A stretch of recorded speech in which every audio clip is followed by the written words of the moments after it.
What's up, everybody? How's it going? I got my deck here from the Webcam Circuit Championship, and I figured I'd do a little deck profile video while I've got the physical cards right here in front of me. If you want to follow along on UVS Ultra, I've got the deck list pinned in a comment below, and I sort it by difficulty. And so I'm going to be going basically in reverse difficulty order. So if you want to follow along that way, you can do that. But I've got the deck all sorted. Let's start with the assets and actions, which means we're first going to start with City Rampage. So I'm only playing one City Rampage because this deck is completely untested. I'll talk a bit more about my choices to play the deck after we go through the full deck profile, but I want to get all the cards talked about because I'll definitely be referencing them when I talk about that, right? So I've only got one because this is a very untested brew.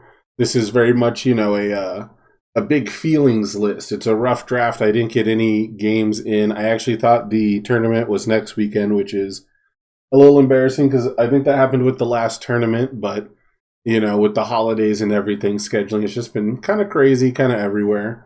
But so I've got the One City Rampage because I figured it holds enough value and it's scary. It scares people. I think people expect it. And I think it changes the way that you feel about attack turns. And this deck was very effective at poking and not that effective at putting together strings. Although I did have some pretty good ones, some pretty long strings when we got to the late stage of the game, right? But like turn 2, turn 3, this deck was not equipped to play 4 attacks without some help like City Rampage. And so I valued a lot of just the threat of it rather than actually having it. Also, the +1 mid block is definitely a big part of this making it in here. Having a +1 mid on a 5 check is just those tiny little instances where you get value in the deck building composition, right? You get the, how do we put it? The consistency, I guess. I don't think that's the right word for it, but, it feels pretty good to have one more +1 mid block without having to make it one of your attacks. So City Rampage did make it here in as a one of, but spoiler, I do believe this would come out on a second iteration. We've also got the one Genkai's Guidance. I felt like being able to play the form on this card was going to be pretty strong, and not too many decks I think benefit a whole lot from the form here. And we'll talk about the Horrifying Realization combo later, but this combined with Horrifying Realization can actually give you a lot of insight onto what your opponent is holding, what their hand might have looked like. And so that combined with the fact that after doing the response and blowing up 3 of my foundations, in a lot of matchups, there will still be 10 foundations in play. And also for a while, I forgot that was a restriction on Godzilla. That there has to be 10 in play.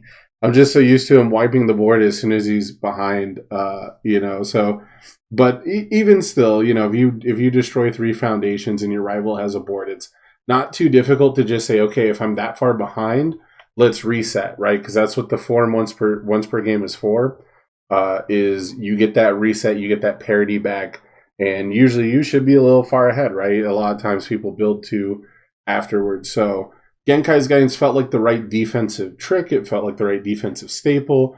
It's fallen a little more out of favor. People were really high on it right when it first came out with Dark Tournament, but understandably, we're at more of a little bit of a tempo game. And so being able to pivot, but then, not being able to survive and then having to build wasn't feeling super good. But Godzilla didn't have that issue. So I felt like this was just the solid answer, and I think this is correct for the main board. Even though you'll see from the sideboard we've got Runaways and other defensive tools, but I think this one's correct for the main board, and it comes out in certain matchups. Next, we've got the Cape of No Return, the solid super staple one of. This deck is kind of heavy on 3 diffs, or I could easily see myself playing 2 of it. It was incredibly impactful the few times I got it out.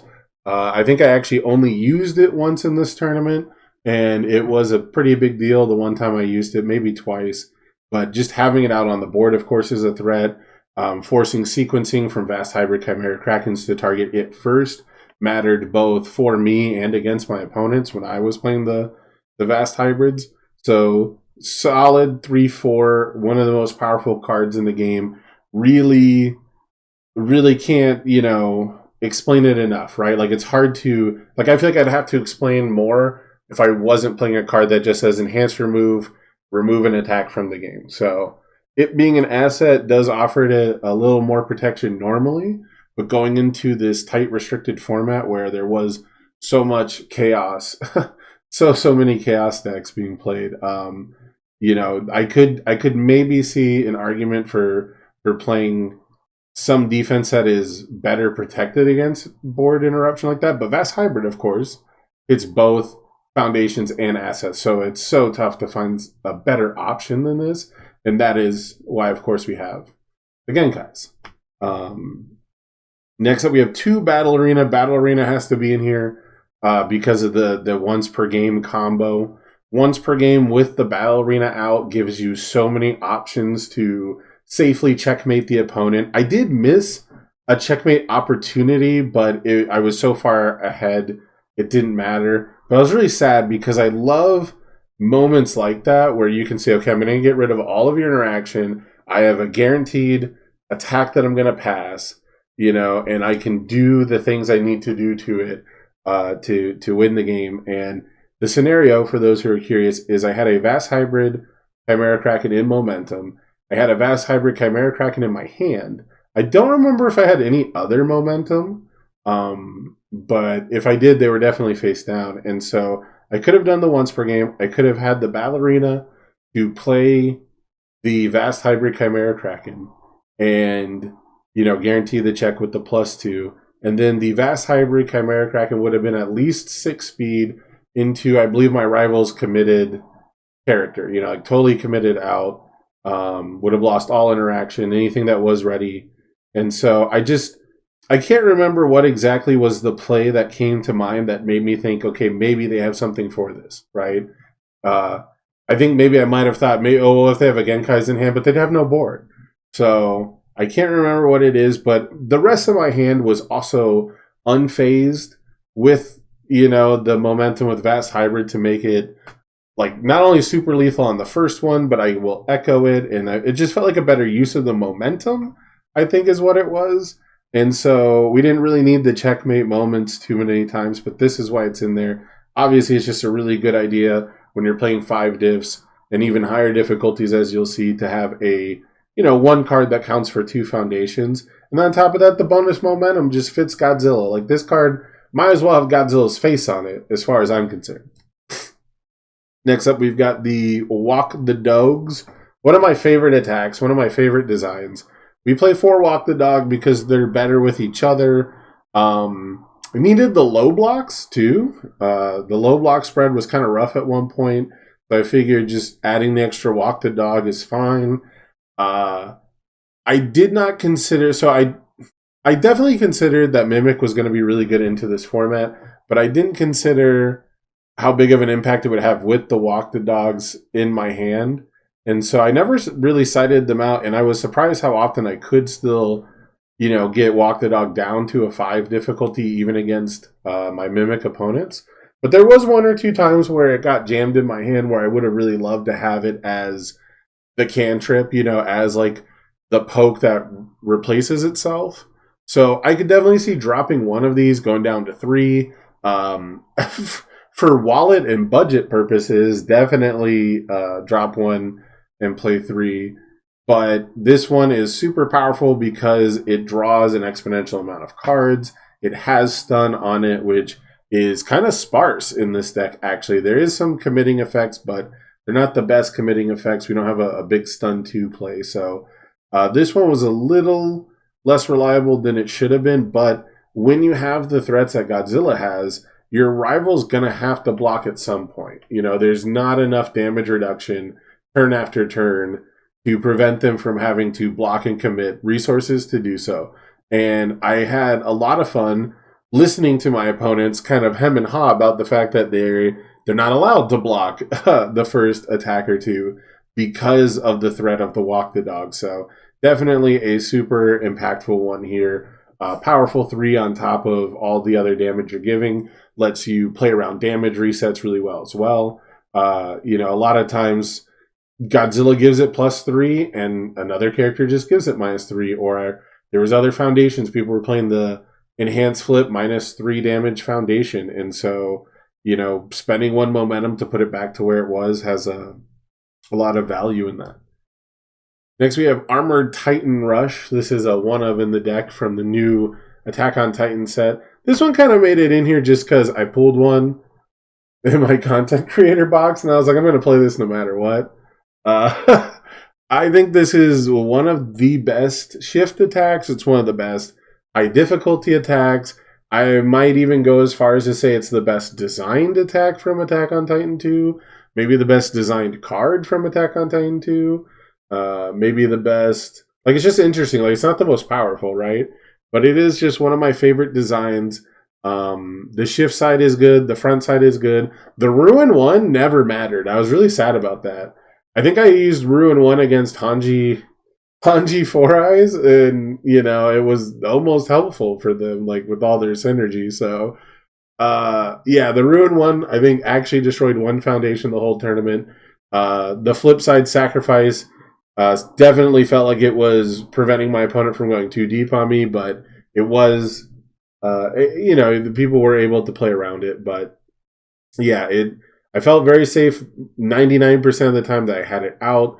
I don't know how effective the blitz was. It did get blocked more than half the time, but having a 7 difficulty attack in a deck that is pretty much equipped to do it, pretty much equipped to commit 2 foundations at a moment's notice, and then being able to get a foundation back, right? Like, I play this on a 7, I commit 2 foundations, but it's going to build into 1.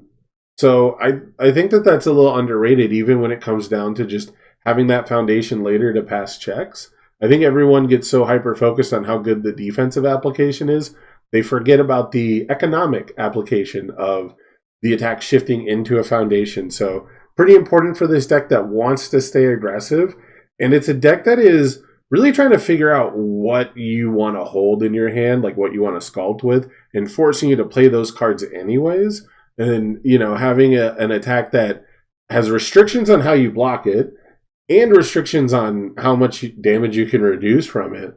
I would actually really like to find a way to play a second or third copy of this card. But I think that enters into like City Rampage meme territory. But I like this one a lot. I like playing it a lot. I don't feel super, oppressed when my rivals play against it. So I like this card a whole lot. Unfazed. Brand new Echo attack from the Lower Decks product that came out the day before the tournament. I felt kind of bad every time I was playing this against my opponents. I don't think I saw another Lower Decks attack. I don't think anyone played a Lower Decks card against me the whole event. I don't know. But it almost felt like cheating because the cards had just come out, and I'm sure someone out there didn't get the product in. I know I talked to one player who's like, our LGS doesn't really get stuff on time anymore. So I really hope that they weren't hoping to play these cards, because it never feels good when you've got access to stuff that other people don't. I really hate that part about card games, and it's so weird that it even is still a thing in 2024. I don't know. But it's definitely, it definitely comes up. So Unfazed had to make it into this deck. I don't think it was as great as people made it out to be. It's so situational. And what I mean by that is the uses for my momentum are to allow me to play this attack lineup. And unlike the other 7 diff here, it doesn't have the protection against damage reduction. And so this is just telling you which one to use damage reduction on, right? This is telling you to use the cape on it. And while that has plenty of value, I could not force people to block this as much as I thought. People did scoop to it, showing them a 5. Oftentimes I get the +1 speed from Easily Excited, and it's a 5 high 10, and it's lethal, and they can only partial block it, and they know it gets echoed. And so on a more momentum hungry version, on a more rampagey version where playing it, playing a second one or not playing it first is okay, I think that's fine. But I very rarely had the momentum to spend to play it on a 7, and especially to play it on a 7 more than once. And I think that was the real issue with it, is this kind of has to be an opener. But my favorite opener in this deck, and many, many, many turns for the deck, had to be Determined Advance. Because like the Armored Titan Armored Titan Rush, it's got that damage reduction protection. So Determined Advance always felt good to play. It always felt correct to play it first, pretty much. I didn't get too many games where, applying the EX to it was really the right call. But it did come up once or twice, and it definitely put some checkmate situations down. It helped me in pretty much every matchup. It's got that +1 mid block that we talked about earlier being really strong. So this was one of the all-stars. I can't say it's the best attack in the deck, but it definitely makes the deck run and function. So I'm playing 4 of it. I don't think too many people are playing 4 of it because it feels like it has to be the first attack. But I never felt bad about playing 2 of these back-to-back. This is one of the most reliable damage sources I think you can get right now. It is definitely my favorite attack in the deck. Or at least, actually, no, it's probably tied. It's probably tied with the best attack in the deck. But this one was just such an all-star the whole tournament. And it really fought with Unfazed, because it will feel unfazed, but then I can't get the check bonus to actually play more than 2 attacks now, and so it was pretty tough to sequence with another 6 diff. Maybe if I dropped a copy of Determined Advance and, didn't draw 6 diffs so clunkily together, it might work, but Determined Advance just gives you what you want. It gives you the value, it ramps you the momentum, it's hard to interact with, it's just a solid poke. You know what you're getting. You're getting reliable 6 mid 6 stats. The worst you're getting is 6 mid 6 stats. And so I'm looking in the future, defending against this card. Maybe some seal protection, like seal in attack. Otherwise you pretty much got to use Cape of No Return, or you could use the Kuwabara Foundation Toughest Punk, because it reduces the damage you take, not the damage of the attack. So moving to cards like those might help. But yeah, I'm waiting to see a defensive piece that seals an attack, or Vast Strength? Yeah, it takes away all the non-keyword abilities. That EX is still pretty good. So Determined Advance, I think, maybe number 2 spot in the deck. I didn't feel bad about running 4 of it at all. I just wish that maybe I'd played some more 5 diffs that pay off that momentum a bit better, rather than Unfazed.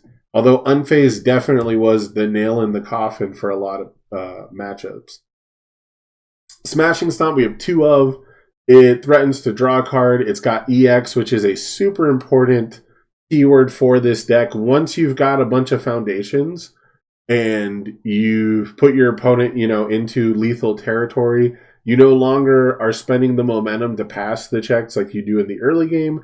You are now spending the momentum on EX, and fighting over the speed of this attack is a huge tell. Your rival doesn't want you to draw cards. It being an opener with the +1 check bonus is insanely good. It fits anywhere in a string pretty much. It's a great opener. It's a great finisher. It's a great flow card in the middle. It's got the right zone. I really think that with the +2 low block, I really think if I ran this deck back, I would take out 1 Unfazed and put in 1 more Smashing Stomp, and I would probably find a place for the 4th Smashing Stomp, just because that response to draw a card creates a much more interesting minigame with my rival than Enhanced Draw a Card does, and I enjoyed getting the value out of that. Whether or not this is strictly the best card to play in this slot, I will not tell you that, but I will tell you that I really enjoyed playing Smashing Stomp and finding out if I should spend my momentum for EX here and flex on my opponent a bit and try to draw that card, or if I should be saving it to play another attack because I know they're going to block this attack. So all in all, wonderful little design. It's frustrating how simple this card is at first glance, but once you actually start playing the game and you start seeing the way the cards work and move, it's a beauty. Next up, we have 4 Blue Flame Torment. So this one, I copped this tech from Tim Keefe. This deck is very heavily inspired by Tim's build in general. It's an updated list that I had kind of tossing around as a, generic good stuff. It had a lot less direction. And I think I had one Blue Flame Torment actually in that list, maybe. But I got really enamored with the make my rival check a 6 part of it. Having selective places where you apply the -2 is better than Breaker 2, and the offensive application definitely won me some games. I got a little cute once where I was playing an EX3 move and I saved a momentum for Blue Flame, but there's reasons why I did it, but it was still wrong. I won't get into it too much, but I definitely tripped myself up once there, but it is so nice having the flexibility. A lot of times right now in the format, the first attack or two is a mid attack that, is just begging to be blocked, but it's not where you want to put the breaker to. It's not when you want to use your defensive response. And like where the way that Berthold is going to be stunning you out, the way that Toga will stun you out, over the course of the turn, it'll also become less likely that you might be able to block. So having this as the ability to block that first opening, like determined advance, and then sit there and wait for the -2 check was super cool. The issue with this specific tournament was all my opponents were just playing 6 checks. There was just a ton of 6 checks flying around. Once I got past like round 2 or 3, I was fighting people who were playing like 4 pass-through walls.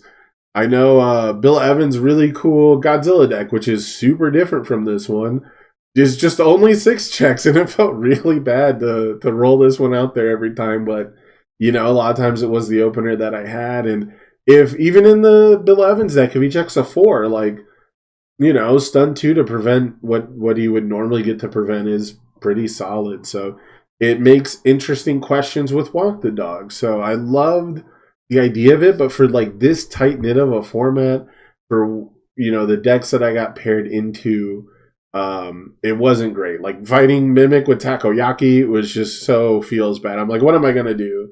Not use the card? So yeah, Mimic checking an asset on it, and especially when the asset is a 6 check is rough. They also have a lot of the Chaos 6 checks. Just filling up their discard pile with attacks for them to pick up wasn't great. So in retrospect, I wish I had a sideboard option for this. I wish that I had 2 Gently Theft in my original sideboard plan, and it was gonna be for matchups like that. Matchups where Blue Flame doesn't feel so good or Walk the Dog doesn't feel so good. And at that point, if you've got to swap out 8 attacks, like, right, we got to go back to the drawing board. That matchup's just not that good. Maybe ignore it.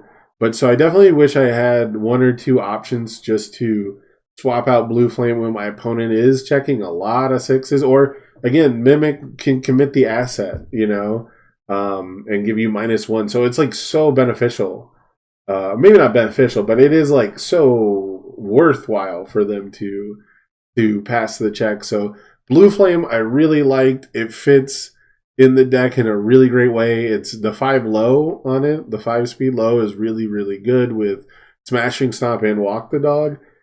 If this is a format that we're going to continue playing, if this is our Nationals format, and everyone is seeing the Mimic decks and things like that as the potential answers to the board wiping characters, and you still want to play Godzilla, which I think is totally fine, you just gotta have better attacks than Blue Flame Torment, So having a plan to maybe swap this out, or just moving away from 4 copies of it in general, so that way you can have a better Mimic matchup, is a very valid option.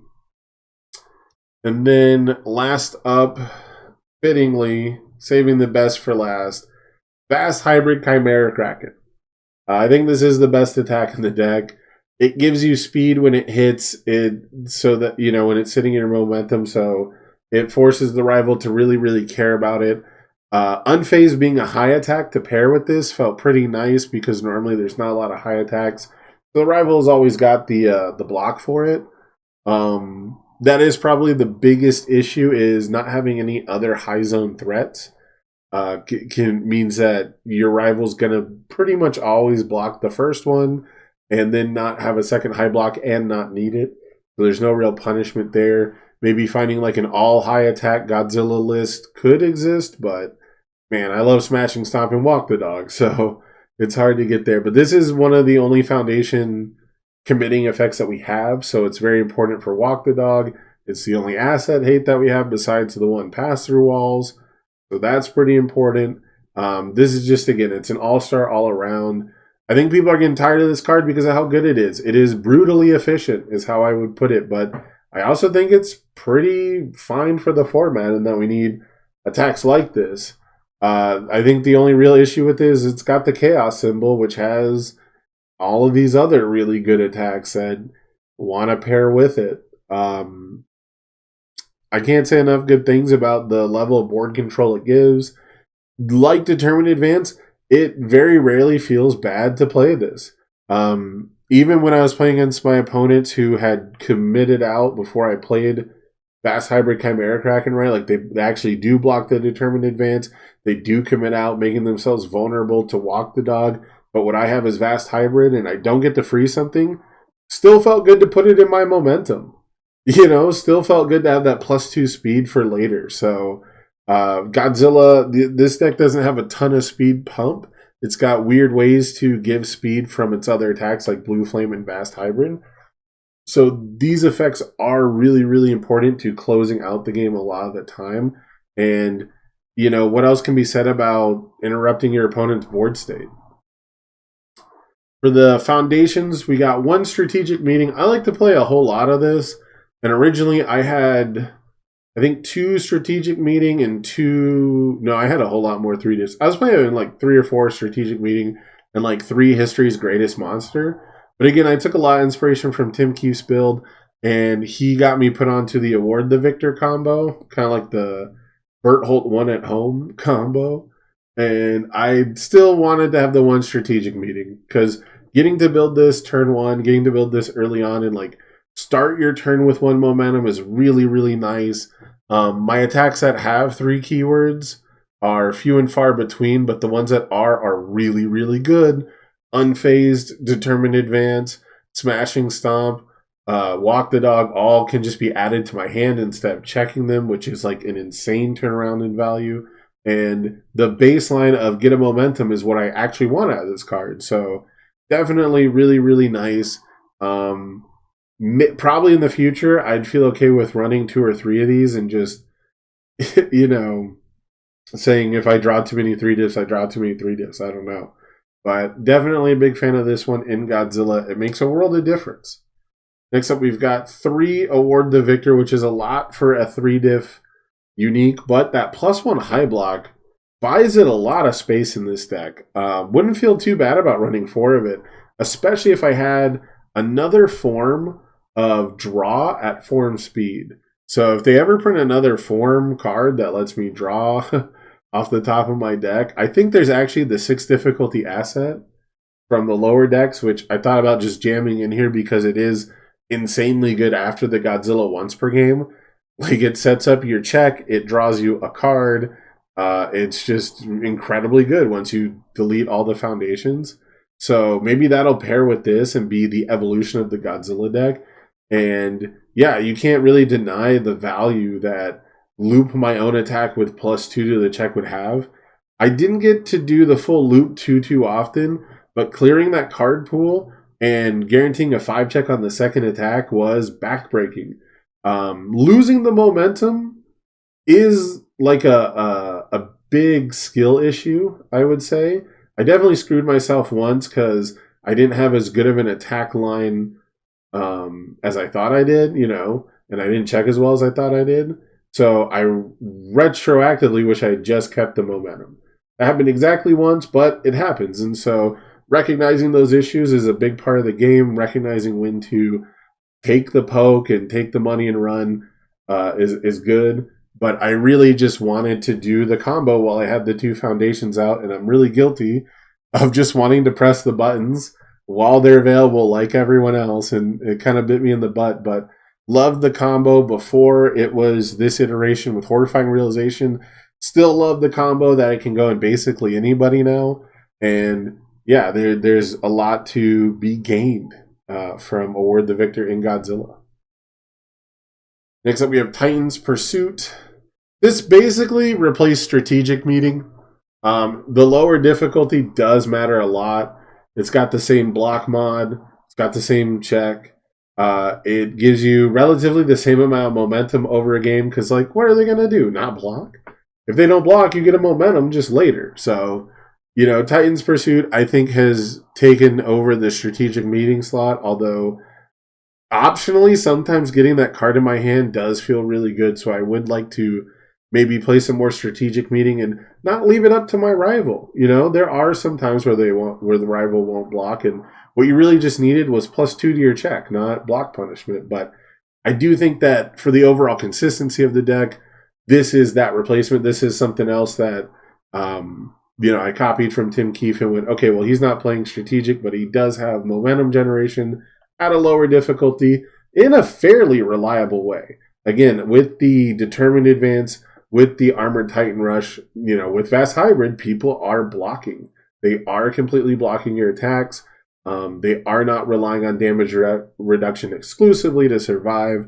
You know, I mean, Berthold 2 was played in the event by George Zhang, one of the most prolific new blockers of the post My Hero era. So, you know, or I guess post COVID era. But Titan's Pursuit, I think, just took the Strategic Meeting slot. Titanic Combat Man as a 2 of as the best low block in the slot. I needed a card that helps me play Walk the Dog, and I thought the ramp was kind of good. I don't know what else to say about it. I don't like this card a whole lot, but it's got 2 uniquely powerful abilities, so I can't really hate on it too much. And it's got, you know, the condition of taking the unblocked attack, but it doesn't matter how much damage it was. So when you combine it with Broken Psyche and stuff like that, it feels really good.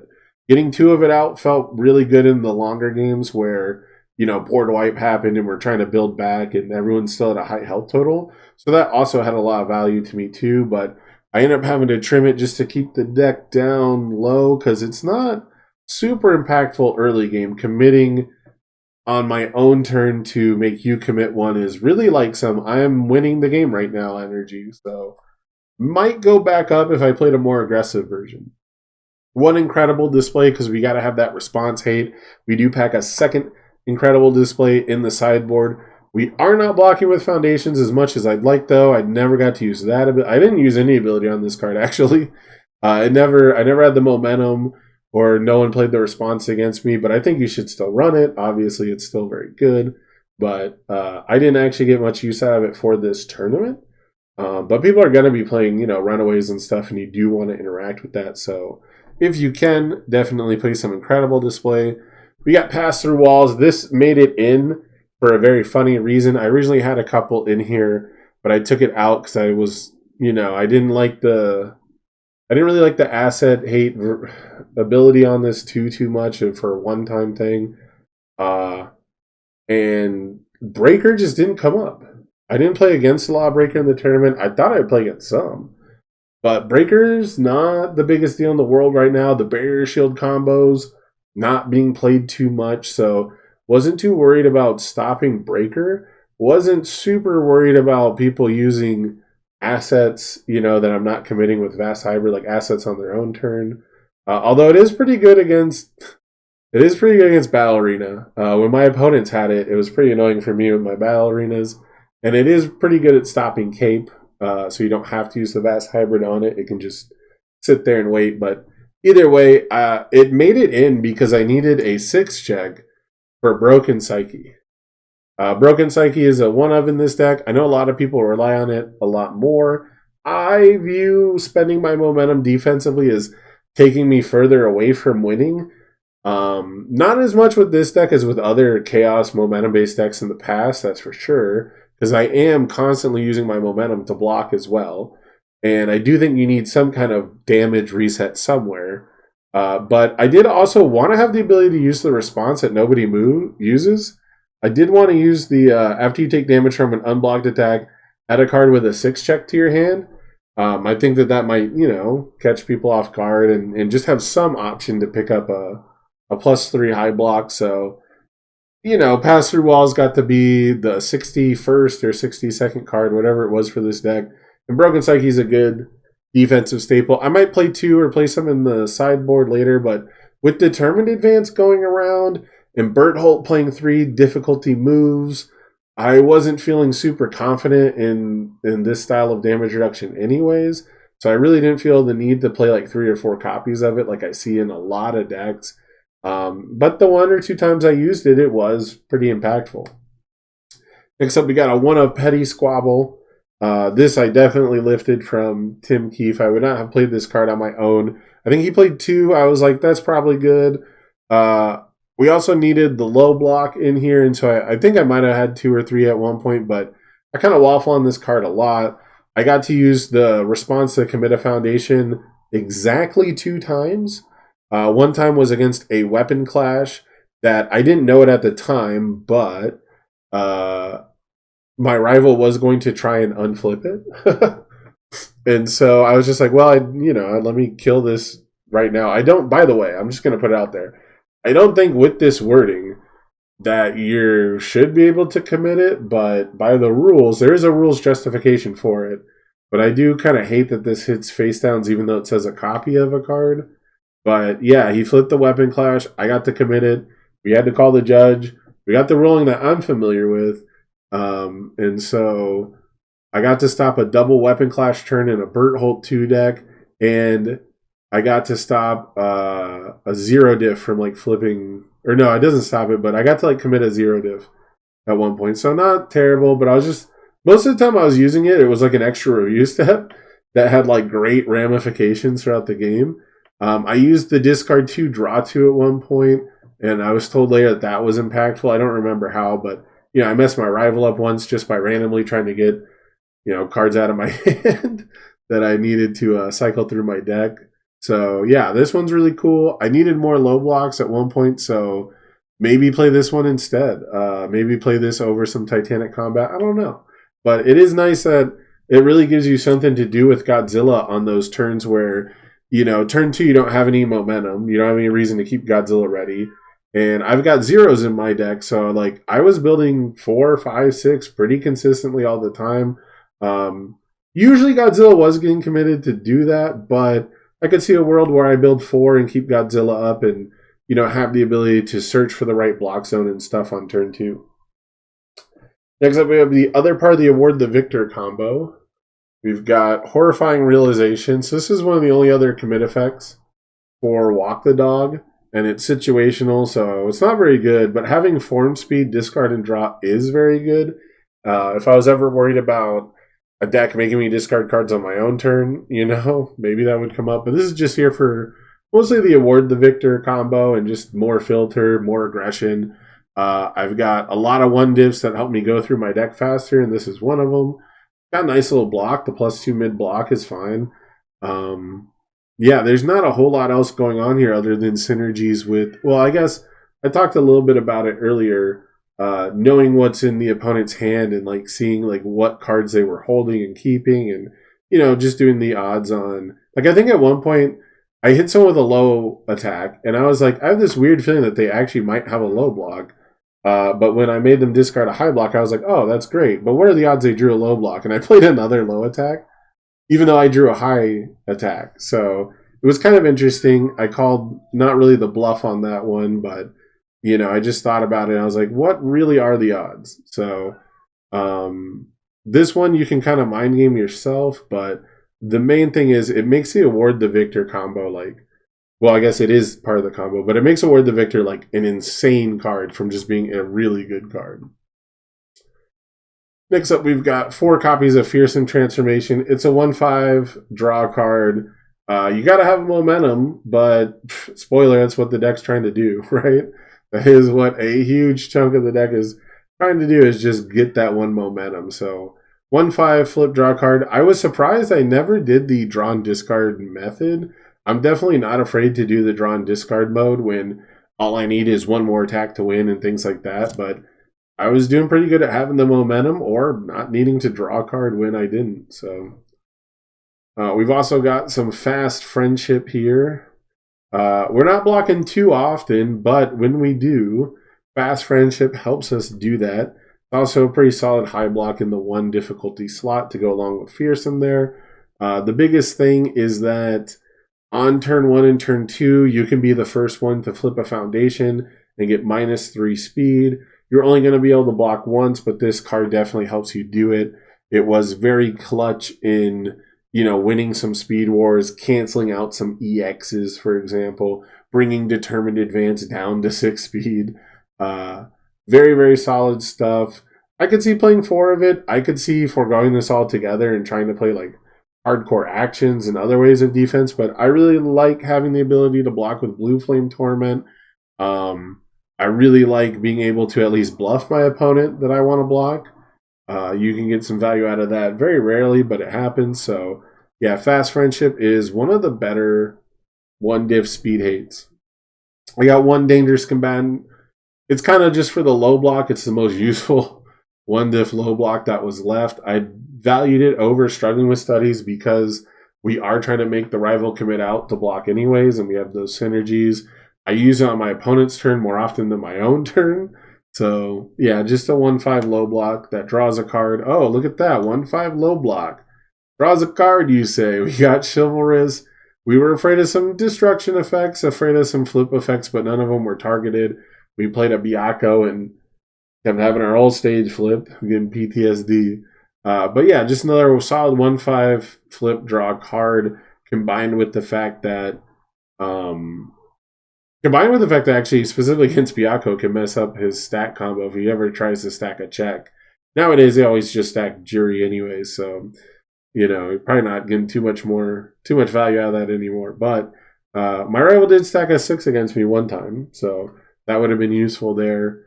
Yeah, there's not too much else to say about it other than this has been one of the better 1/5 flips for a while, and the defensive application has only gotten better as time has gone on.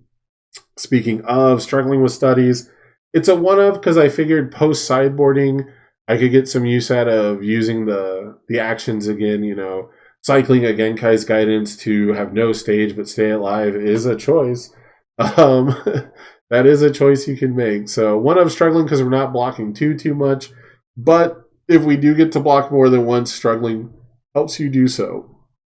Excuse me. Now we got the zeros. I definitely had these both at 4-ofs, but again, we took a little inspiration from Tim Keefe and trimmed them down to get a couple more of the 2 diffs in there. And I think that's how Strategic Meeting made it in. But yeah, I can't get away from the zeros. I had so many really nice build 4, build 5 turns. Not holding the extra blocks really wasn't killing me too much. On top of that, this one just fits with Determined Advance so good. It feels so good. Like, this card turns Determined Advance into, to steal from Tam Cardwell, a flow card. Like, it turns it into a 5 diff, sorry. It just feels so good to check a 5 on Determined, commit this card, get the momentum, flip this, ready it. It counts as a little bit of deadlock pressure too, I guess. The deadlock never came up. I don't think my opponents ever went to deadlock. I went to 11 exactly one time, though. I was trying to block Bill Evans' really big 7-8 difficulty attacks. So Master's Pride, I think, is really solid. When your deck's trying to suck up momentum and play high diffs, like, this is my version of History's Greatest Monster for this deck, I guess. But it just feels so good, so greasy on like turns 2 and 3, and that's where the game's being played. Last up, we got Easily Excited. Like I said, there's not a lot of speed pump in this deck. The +1 or 2 speed, I don't think it ended up mattering. I wouldn't know on my end for many of the games I played, but definitely felt good to have 1 out. Never had 2 out. This card definitely feels a lot better. Multiples, because at some point you're just going to be like, all right, my first poke is always insanely good, but 0-5 +2 high block. I really valued having those good early turn builds, and so this one works for me. Given different block spreads, if Strategic Meeting and Titan's Pursuit didn't also have mid blocks, maybe I could see myself just playing basic training in here, but those are the zeros I decided to go with. And now we'll talk about the sideboard real briefly. Elasticity, anti-stun. I was definitely expecting a little bit more on the stun front, and it's got +3 or -3 damage when blocking. I probably should have cited this in for that response, but it just never really came up.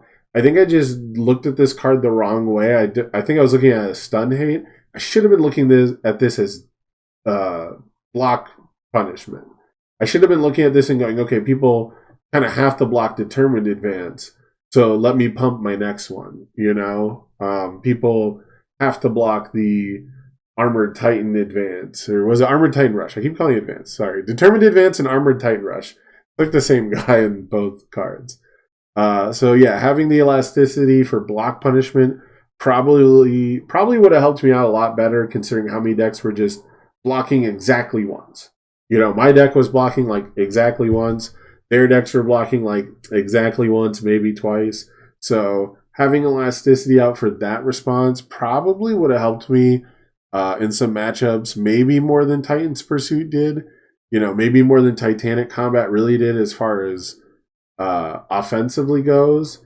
But I looked at the defensive application and wasn't running into that, so I didn't really use it too much. We got the incredible display for more redundancy. You've got evil versus good in case people are playing like really tricky decks. I was really trying to be on some, no wacky stuff, please, type stuff. So I thought evil versus good for decks where we get into like a really big response war would happen. I expected to play some more runaway decks, and I expected people to be playing some stuff that cancels my runaway. So I never saw a point where that was really happening. I never really saw too many powerful responses come down that I felt like I could afford the deck space to side these in, especially alongside runaways.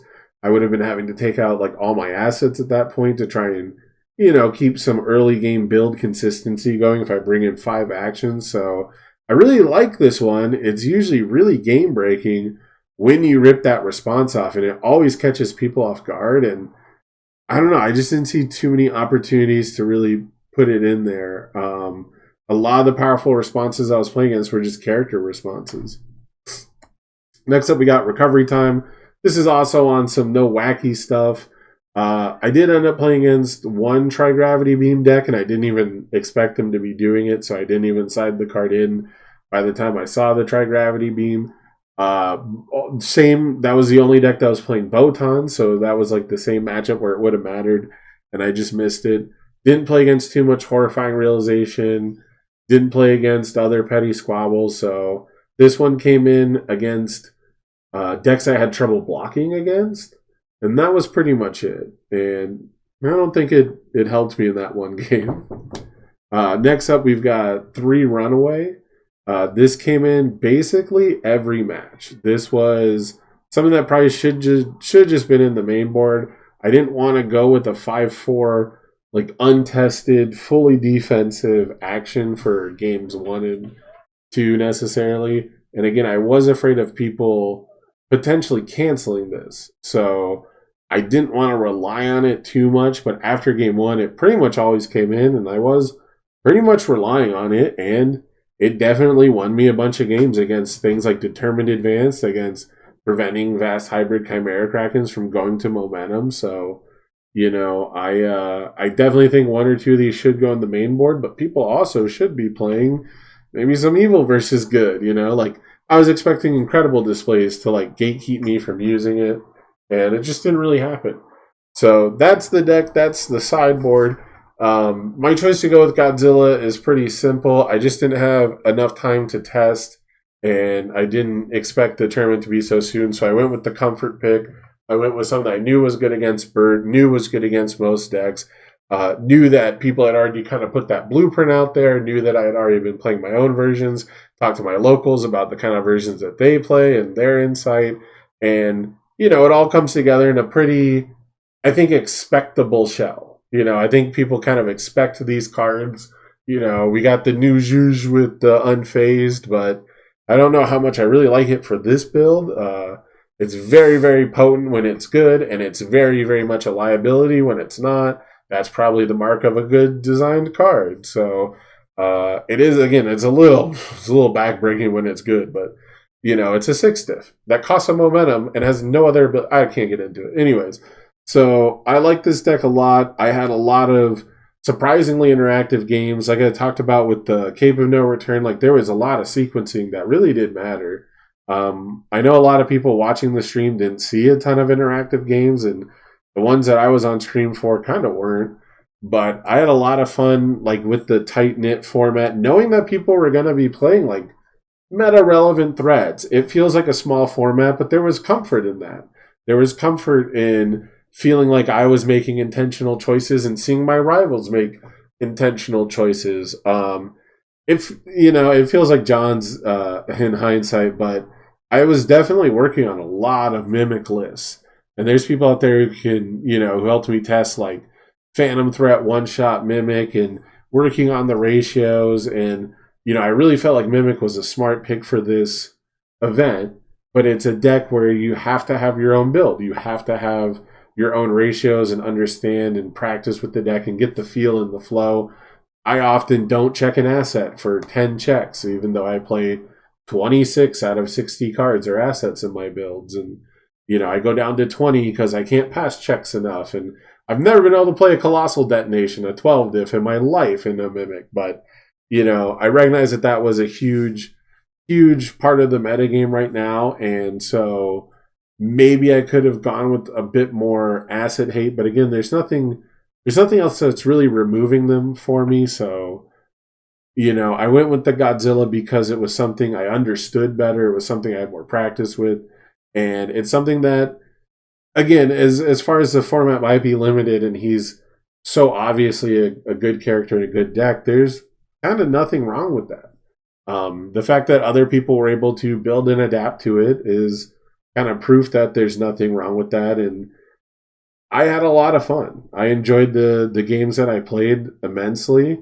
I never felt like I was, steamrolling people. All the games felt pretty competitive. The health totals were pretty close. It was a little deterministic because of how big the stats are.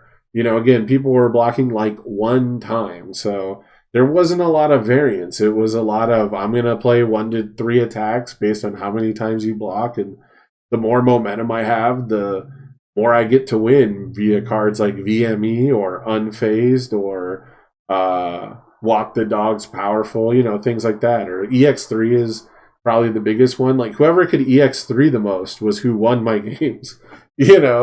I lost to Determined Advance like almost exclusively this whole event. So, it was what it was. It was a good snapshot of the format. It was people knowing that they're only going to be playing absolute bangers, the best of the best, and that's pretty much what we got. I don't know. What do you guys think down below? What should I have changed? What can I replace Blue Flame Torment with if everyone's going to be playing 6 checks all the time? What's the next best Godzilla attack? Hopefully, Critical Role gives us something, or maybe the level up decks will. I don't know, but we're going to check out new 5 discs coming soon because I have a feeling this guy's not going anywhere. He's surprisingly a blast to play when your rival is able to put up a fight.